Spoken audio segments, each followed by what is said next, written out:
Salut à tous, c'est Antoine Moreau. Si vous aimez les voitures, vous êtes au bon endroit. Continuez à regarder cette vidéo, on passe tout de suite au sujet du jour. Les automobilistes qui utilisent leur voiture toute l'année connaissent bien le problème du gel et du givrage des essuie-glaces. Pour que les éléments en caoutchouc retrouvent leur élasticité et leur efficacité, ils doivent être constamment nettoyés de la glace et de la zone gelée de la vitre. Si vous vous retrouvez souvent dans une situation similaire, le problème doit être résolu de manière cardinale, en organisant un chauffage électrique des balais d'essuie-glace. Cet équipement supplémentaire est peu coûteux et peut être installé sur la voiture. Méthode de dégivrage des essuie-glaces. Traditionnellement, la partie inférieure de la vitre est chauffée en soufflant de l'air chaud fourni par le ventilateur du chauffage de l'habitacle. Le problème est que le dégivrage prend trop de temps, il faut d'abord chauffer le moteur et le liquide de refroidissement pour obtenir de l'air chaud, puis il faut encore 15 à 20 minutes pour faire fondre la glace. Il existe plusieurs solutions alternatives. Organiser le chauffage de la zone de repos des essuie-glaces à l'aide d'un élément chauffant au plafond. Acheter des essuie-glaces prêts à l'emploi avec un système de chauffage intégré et les connecter au réseau de bord de la voiture.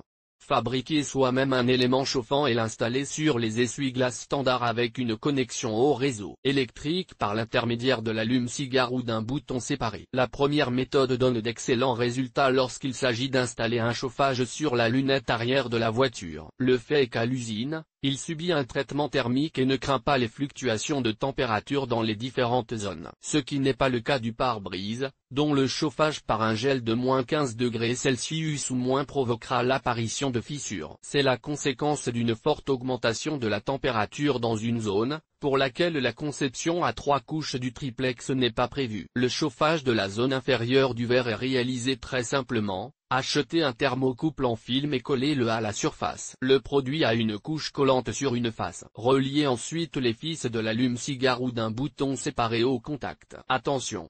Lorsque vous utilisez le chauffage de la vitre avant, ne le mettez pas en marche par un gel de 15 degrés Celsius ou moins. Faites d'abord chauffer la voiture de manière traditionnelle. Installation des essuie-glaces chauffants. Les essuie-glaces sans cadre, équipés de thermocouples d'usine, sont complétés par des modules d'adaptation destinés à être fixés sur les essuie-glaces des voitures de différentes marques. Leur nombre varie de 5 à 9 pièces. Plusieurs marques sont en vente, dont les produits ont été testés par des conducteurs dans la pratique, Bremax, Burner et Champion. Pour chauffer le pare-brise à l'aide d'essuie-glaces prêts à l'emploi, étudiez le manuel d'instruction du produit et installez-les dans l'ordre suivant. Démontez les essuie-glaces ordinaires de leur support et retirez les couvercles en plastique des modules adaptatifs des nouvelles pièces. Choisissez un support approprié dans le kit et fixez-le à l'adaptateur, en faisant passer avec précaution le câblage par le trou prévu à cet effet. Installez les balais sur les essuie-glaces, en faisant passer les fils à l'intérieur des supports. Pour éviter qu'ils ne pendent,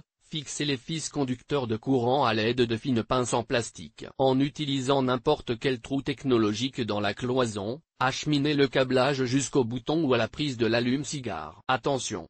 Ne serrez pas le faisceau de câble à l'endroit où les essuie-glaces sont fixés aux arbres d'entraînement, sinon les câbles se casseront rapidement. Afin de protéger le système électrique de la voiture, ajoutez un fusible supplémentaire de 5A dans le circuit d'alimentation du chauffage. S'il est nécessaire d'enclencher l'allumage à partir du bouton, il est recommandé d'assembler un circuit avec un relais, ce qui permet de protéger la clé contre les courants importants. La pratique des automobilistes utilisant les essuie-glaces d'usine montre que le chauffage et le dégivrage des vitres sous les élastiques s'effectuent littéralement en 2 à 4 minutes. La zone non chauffée reste couverte de glace, qui doit être fondue par l'air chaud du chauffage. Assemblage d'un chauffage artisanal. Pour fabriquer des essuie-glaces chauffants, il faut comprendre comment les produits fabriqués en usine sont agencés. La conception est la suivante: sur la bande métallique, qui sert de base à la brosse, est collé un film chauffant dont les contacts sont dirigés vers l'extérieur, à peu près au milieu, où se trouve une attache avec un fixateur. Par le haut, l'élément chauffant est recouvert d'une lame d'essuie-glace en caoutchouc. D'où la conclusion, il est nécessaire de fabriquer les mêmes éléments plats et de les intégrer dans les balais d'essuie-glace standards. Pour travailler, vous aurez besoin des matériaux suivants: du fil de fer de marque MGTF, 0,03 mm d'une longueur d'environ 10 mètres. Pour l'élément chauffant, le même, de marque MGS HV ou PV3, 0,12 mm pour la connexion. de la gaine thermorétractable pour sceller la soudure. Papier d'aluminium. Remarque.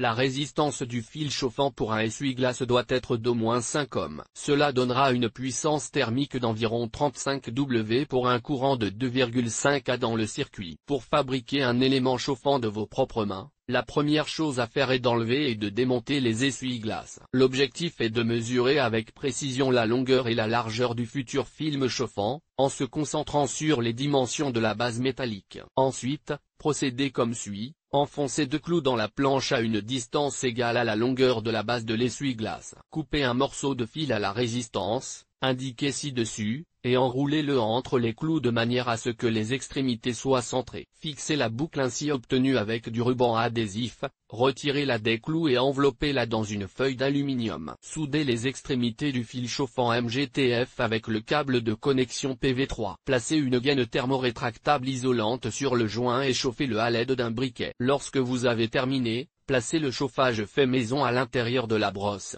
en le serrant avec un élastique et un support en plastique. L'assemblage et la connexion au réseau de bord de la voiture s'effectuent selon l'algorithme décrit dans la section précédente. Conseil.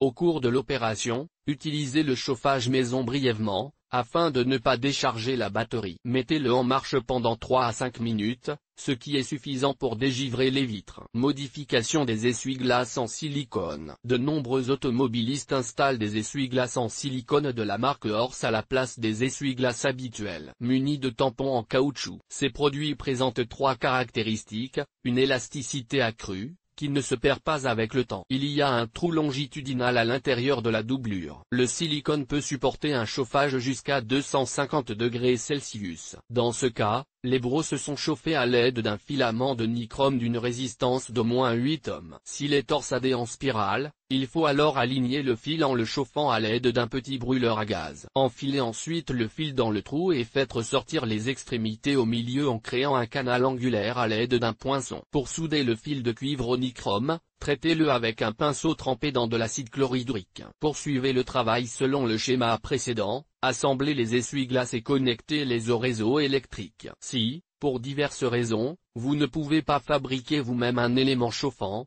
suivez les conseils de conducteurs expérimentés. Avant de laisser la voiture sur le parking, soulevez les essuie-glaces afin qu'ils ne givrent pas et qu'ils ne se collent pas à la vitre.